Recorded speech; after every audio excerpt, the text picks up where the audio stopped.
Welcome to the channel फिल्मी शोला। आज हम एक्सप्लेन करेंगे 1999 की Gothic super natural horror film sleepy hollow. Movie की शुरुआत होती है 18वीं सदी से, जिसमें हम देखते हैं कि स्लीपी हॉलो विलेज का एक रिच मैन पीटर अपनी घोड़ा गाड़ी में सफ़र कर रहा था कि एक सर कटा हॉर्समैन हमला करके पीटर की खोपड़ी को जिस्म से अलहदा कर देता है। जिसके बाद सीन शिफ्ट होता है न्यूयॉर्क सिटी में, जहां पर पुलिस कांस्टेबल ईकाबोर्ड जजेस से बहस कर रहा था कि आप केस की इन्वेस्टिगेशन साइंटिफिक बुनियादों पर नहीं करते। गुस्से में आकर जजेस इसका तबादला स्लीपी हॉलो विलेज में कर देते हैं, जहां पर इसका काम एक टारगेट किलर को ढूंढना है जिसने रिसेंटली 3 लोगों को सेम तरीके से गला काट कर मार दिया था। गांव के मेन लोगों से इन्वेस्टिगेशन के बाद पता चला कि इसके पीछे बगैर खोपड़ी वाला एक जर्मन सैनिक है जो काफ़ी साल पहले मारा जा चुका था और अब वो फिर से ज़िंदा होकर इनकी ज़िंदगियों के साथ खेल रहा है। ईकाबोर्ड ये सारी बातें सुन तो लेता है लेकिन इन पर विश्वास नहीं करता। मीनवाइल पता चलता है कि एक और आदमी का कत्ल हो चुका है जिसका एक ही बेटा था। ईकाबोर्ड ने रहमदिली के तौर पर उसके बेटे मेसबात को अडॉप्ट कर लिया। पीटर के मरने के बाद बाल्टस वैन टेसल को इस गांव का लीडर बना दिया गया, जो अपनी सेकंड वाइफ मैरी और डॉटर कैटरीना के साथ रहता था। ईकाबोर्ड आजकल इसी के घर में ठहरा हुआ था। बाल्टस की बेटी कैटरीना बताती है कि मेरी रियल मॉम मर चुकी है। जब वो बीमार थी तो मैरी एज ए नर्स उसकी देखभाल करती थी। मॉम की डेथ के बाद डैड ने मैरी से शादी कर ली। ये पीटर के बारे में बताती है कि वो हमारा रिलेटिव था। जब हम इस गांव में आए थे तो इसी ने हमें रहने के लिए ये जगह दी थी। जब मजिस्ट्रेट सैमुअल फिलिप्स गांव को छोड़कर जा रहा था तो इसका सामना ईकाबोर्ड से होता है। मजिस्ट्रेट इसे बताता है कि सबसे पहले मरने वाले 3 लोगों में पीटर, उसका बेटा और एक प्रेग्नेंट विडो शामिल थी। अब मेरी जान खतरे में है क्योंकि मरने से एक दिन पहले वो प्रेग्नेंट विडो मेरे पास आई थी कि उसे अपने बेटे का हक चाहिए। मज़ीद कुछ बताने से पहले सर कटा हॉर्समैन मजिस्ट्रेट को मारकर इसकी खोपड़ी को अपने साथ ले जाता है। ये मंजर देखकर ईकाबोर्ड बहुत डर चुका था क्योंकि बचपन में इसकी मां जादू टोने की वजह से अपने हस्बैंड के हाथों बड़ी बेदर्दी से मारी गई थी।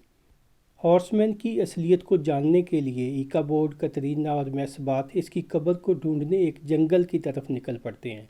मैरी की जादूगरनी बहन की मदद से ये उसकी कब्र तक पहुंच जाते हैं, जहां पर इनको एक पेड़ के नीचे मरने वाले सभी लोगों की खोपड़ियां दिखाई देती हैं। कब्र को खोदने के बाद पता चला कि हॉर्समैन के जिस्म का ढांचा तो मौजूद है लेकिन उसकी खोपड़ी गायब थी। अब ईकाबोर्ड इस नतीजे पर पहुंच चुका था कि हॉर्समैन की खोपड़ी जिसके पास है वही इसको कंट्रोल कर रहा है। जब तक हॉर्समैन को अपनी खोपड़ी वापस नहीं मिल जाती वो जादूगर इसको यूटिलाइज करता रहेगा। ये आपस में बातें कर ही रहे थे कि पेड़ से अचानक हॉर्समैन निकल कर गाँव की तरफ रवाना हो जाता है, जिसमें एक फैमिली बच्चे समेत मारी जाती है। गांव का लायर धमाकेदार इंकशाफ करता है कि पीटर ने खुफिया तौर पर विडो से शादी की थी। वसीयत के मुताबिक जायदाद का वारिस इस विडो से पैदा होने वाला उसका बेटा होगा। मीन्स इस खेल के पीछे असल मामला जायदाद का है। मैरी एक धोखेबाज औरत थी। एक दफ़ा ईकाबोर्ड ने इसे अपने किसी आशना के साथ रंग रलियां मनाते हुए देख लिया था। जायदाद को हथियाने के लिए ये अपने मरने का फेक ड्रामा भी रचाती है। इवन के इसने अपनी सगी बहन को मार दिया था क्योंकि उसने ईकाबोर्ड को हॉर्समैन की कब्र का रास्ता बताया था। मामले को सुलझाने के लिए सारे गांव वाले चर्च में दिखाई देते हैं। हॉर्समैन ने चर्च के अंदर जाने की बड़ी कोशिश की लेकिन मुकद्दस जगह होने की वजह से ये चर्च में दाखिल ना हो सका। जैसे ही बाल्टस चर्च से बाहर निकला तो हॉर्समैन ने गला काटकर इसे मार दिया। कानून के मुताबिक पीटर की जायदाद की वारिस अब बाल्टस की बेटी कैटरीना होगी। ये खबर सुनते ही मैरी ने कैटरीना को अगवा कर लिया। मैरी अब सारे राज फाश करती है कि बहुत साल पहले आपकी जगह पर हमारा परिवार रहता था।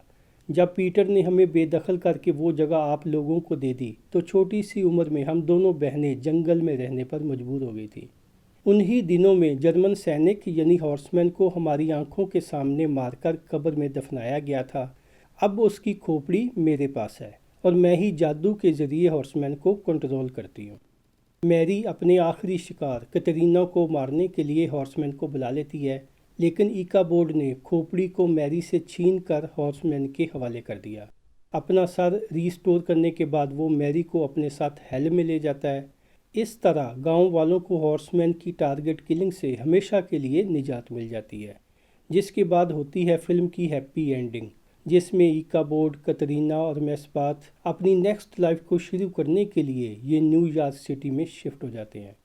इसके साथ ही पिक्चर का एंड हो जाता है। Thank you so much for watching this video.